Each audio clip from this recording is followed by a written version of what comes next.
Welcome to AETCM. Today we are going to discuss about a 46-year-old male who accidentally ingested some acid.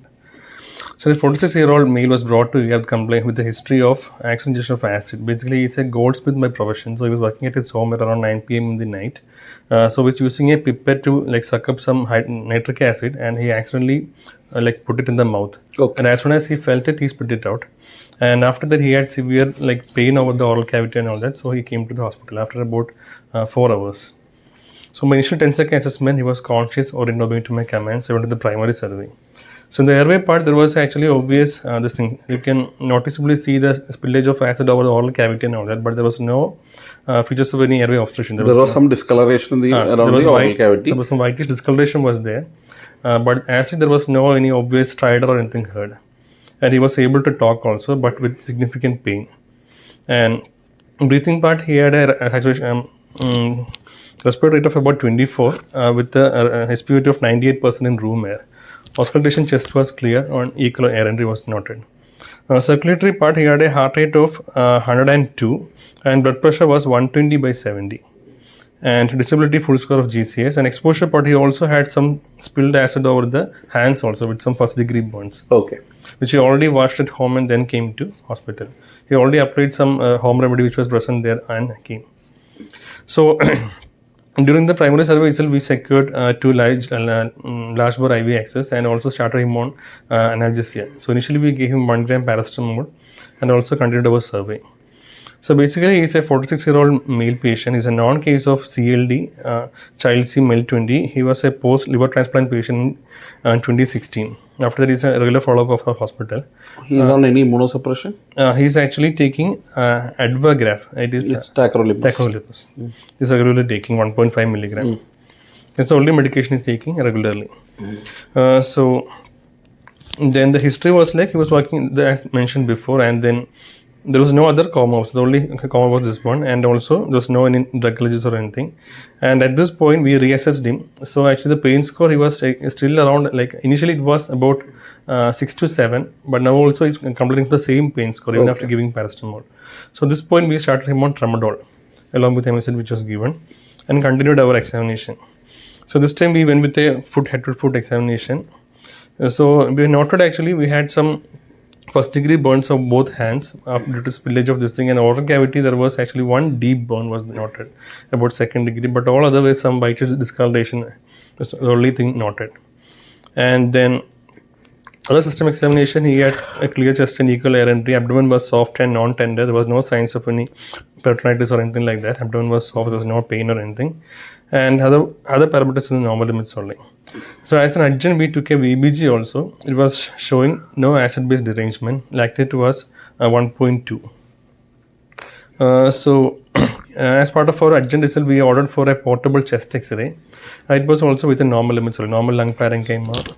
So how long was this after the exposure he came to the 4 hours. 4 hours later. So what are the anticipated complications in the initial 4 hours? What are the things that you anticipate? We'll just go with the flow, airway, breathing, circulation. What are things you will anticipate? One thing is, in a case like this, the first thing we should actually anticipate is the airway issues. So whenever he is actually swallowing, it could actually cause local laryngeal edema or mucosal edema, which can again cause difficulty in airway obstruction can happen. Before going into this laryngeal edema, the local tongue itself can become edematous and it can cause an obstruction and it can result in an airway compromise. So that will be the first thing that we need to consider.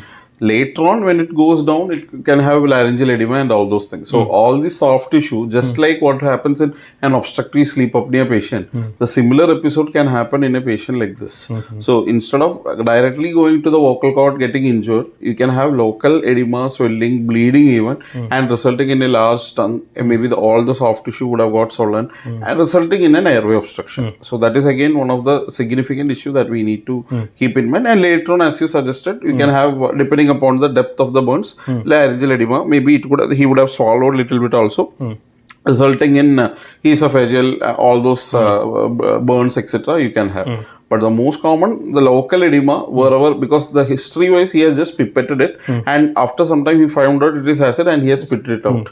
So the concentration, everything has happened in the oral cavity only. So primarily we are dealing with issues with the oral cavity, and you said there was a deep burn in the lower lip also. So the acid contact time was maximum with the oral cavity. So what will be the ideal, any first aid you can offer to him when he is coming just directly to the ER? The first thing is thoroughly wash with water, just simple water. That's the base thing. So acid neutralization with alkali, is that recommended? That is a question. No, thing is actually whenever actually you do use any kind of neutralizing agent, it can actually release a lot of heat, which can again actually cause secondary Which is more prone, acid or alkali? Alkali. So that is again already there is a burn with an acid. You are giving alkali. So all those concepts, giving milk and all those things, we just need to remove from our mind. Only thing that what we need to do is remember that you just need to thoroughly wash it with water. That is the only thing that we need to do at this point of time. The mucosa can become very fragile. Yes. So any friable, so any small injury can lead to bleeding also. Yes. So you have to be very cautious in doing that also. Yeah. So basically, when a patient like this, we're expecting three issues. One is in the oral cavity, one is in the airway area, and one is the esophagus. And another thing, this nitric acid, it's a lot of fumes it can get produced. So this fumes he can inhale. Definitely, if he's taken to the oral cavity, definitely that fumes would have gone into his lungs also. So there may be some inhalational pneumonitis and all those picture also would have happened. And maybe something like an acute lung injury sort of a picture also can happen on a later on phase. We are not anticipating it immediately. Maybe 12 to 24 hours we need to anticipate that also. So that will be the major issues that we need to concern here. Aspiration also. Yes, the secretions, a lot of pooling of secretion would happen. So immediately the acid can get aspirated. Then the next thing, the probability is that he can aspirate because a lot of secretions would be there. So that itself he can get aspirated. So there are multiple reasons of aspiration, level of aspiration also that you need to anticipate. Okay. So as we discussed, starting from the oral cavity, all this lip and all this mucosal edema and all can happen. Then next will be airway, as we said, either can aspirate or obstruct any area of the airway, like from starting from the oropharynx, anywhere it can get obstructed. Going behind, actually, again, esophagus again can get damaged. So again, it has got multiple levels of this thing burns. Just like any cutaneous burns, it again have like 3 levels of burns. And again, depending on that, we can have multiple complications. If it is like a very superficial burn, the patient will be complaining only of adenophagia or anything like that. But as the burn goes deeper, there is chance of perforation and further complications like pneumomediastinum and all that. So these are the initial problems that we will anticipate in him. Circulation wise, as if now we are not having any major issues, because causing a dehydration sort of a burns, whatever be the history that you have given, it is not going to cause. It is only a local area that is getting affected. So if it's a large area, there is a spillage also. We just need to treat like burn treatment, whatever we have done, like the calculation, the modified Parkland formula, all those things we need to do. But here, circulation wise, there will not be any major issue. The major issue that we anticipate, as you said, is the airway issues and issues with breathing and issues with an acute abdomen resulting in due to a perforation. So these are the possibilities that you need to consider. But on background of a patient who is already on a liver transplant, who is receiving a tacrolimus, so he is very prone to develop any sepsis at any point of time. So he can develop sepsis at any point of time. That is the one thing that we need to keep in mind. So what all things we have done for him after admission? Initially, basically, as soon as this happened, he immediately washed his mouth and everything at home itself, and then only came. So on arrival, the main issue was pain. So initially, we started him on PCM, which didn't work that well. So we have corrected. You said the pain score is still persisting. Then you went ahead with tramadol. So what was done? Anything to the A as such? Anything we have done to the A? We have done an examination or something else we have done for the airway issue. DNE, ENT, DNE was done. Okay. To check for any An endoscopic was done to look for any like direct visualization of the larynx and all that. But the question asked here will be, when will you plan for, even if it's a nasal endoscopy or an upper GI endoscopy, when we will plan this? So the issue is basically as soon as the injury happens, there is high chance of actually this thing developing into scarring and again can cause fibrosis and even like perforation if we try to like put a scope later on. So the recommended this thing within 24 to 48 hours maximum we have to plan for ogitiscopy. If you're planning for any scopy, do it as early as possible. Otherwise, it is a very late. After like 2 weeks, After 2 weeks. only you should do.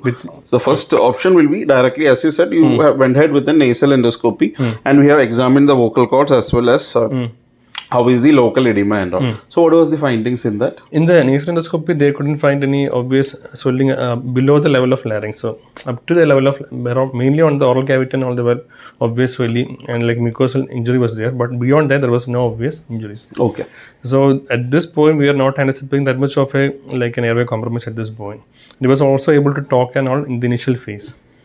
So suppose if you are planning, we should either plan within first 24 to 48 hours or after 2 weeks, because within 5 to 14 days is the highest risk of getting a perforation. Okay. Then he was admitted to the ICU. So basically after this he was admitted for further observation. So we initially started him on like continuous like analgesia and IV fluids were also started because actually nutrition also we need to take care. He is not able to take anything orally. So nutritional aspect also we need to take care. Maybe initially we can start him on dextrose solutions. Later on, if peripheral TPN or you need to think of to see this 24 to 48 hours we can manage with the routine IV fluids. Otherwise, then you have to go for a total parenteral nutrition. Maybe an early endoscopy and maybe placing a Riles tube much early. If there is no evidence of any perforation or any esophageal, we can even think of placing an even a longer jejunal tube also, so that his feed will not get affected. So these are the concerning areas, because definitely for the next 3 to 4 days he will not be taking anything orally, and depending upon the complication only we will be able to estimate that. So after initial stabilization, he was admitted to ICU for further care. So we gave analgesia, IV fluids along with nutrition, because actually we planned for this thing, artery insertion, but then we deferred it because actually we were planning for ogitiscopy. So blind artery insertion should not be done. So that is again completely avoided. So if you want to put an Riles tube, we have to do it with the help of an ogitiscopy. So that is the minimum requirement. So scopy was planned for this patient and we gave supplementary nutrition as form of DNS during that time. Okay. So, but thing is actually by that time, evening patient actually had a sudden discomfort. He was complaining of some difficulty in talking and all that. Then it was obvious stridor was also noted. So, but before shifting to ogitiscopy, the patient suddenly collapsed. At that time, actually pulse was palpable, but he went into possibly a respiratory arrest. So basically, he was not breathing, but pulse was palpable. So immediately started him on ambiventilation. But the thing is, we were anticipating in this patient like a difficult airway. Because already we had done an idea of regarding the endoscopy. We have an idea of how the airway is. It is very friable, early, very within 24 hours with friable, with a lot of bleeding points. We have already seen that. So here, if you are planning to go ahead with an airway, it has to be done under the supervision only.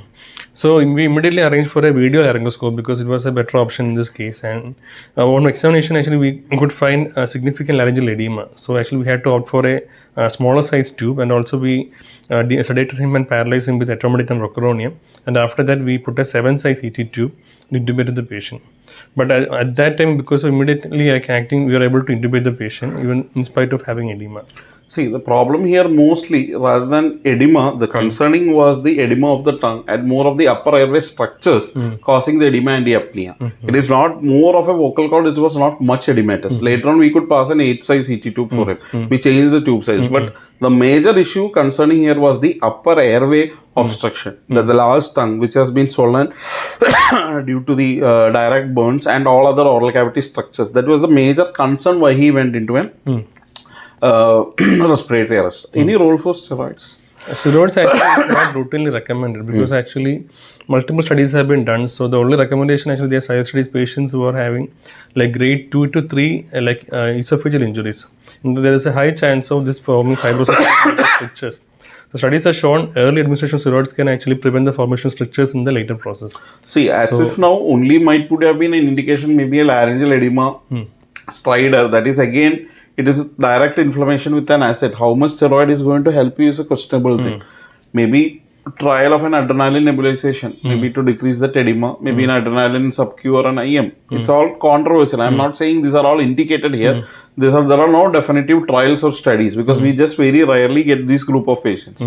So whatever be this thing, we have to manage the airway. So the airway management is here is the most crucial aspect that what we wanted to see, and we had went ahead with the video laryngoscopy. And again, the airway management is very much challenging, but luckily we could establish an airway. So if the airway establishment is failed, you need to think of a surgical airway. But again, surgical airway, because of the friable tissue, how much ease we can do this procedure is again questionable.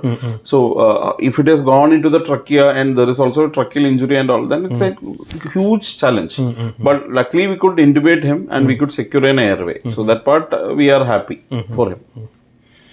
So we could have given actually steroids in the initial phase if we have post esophageal, like endoscopy, we are diagnosing grade 2 or 3 level injury in the esophagus also. Those can go on to a stricture. We can prevent that by giving steroids. Otherwise, routinely there is no indication for steroids. Yeah, like that. Because here more of an airway issue rather than an esophageal issue.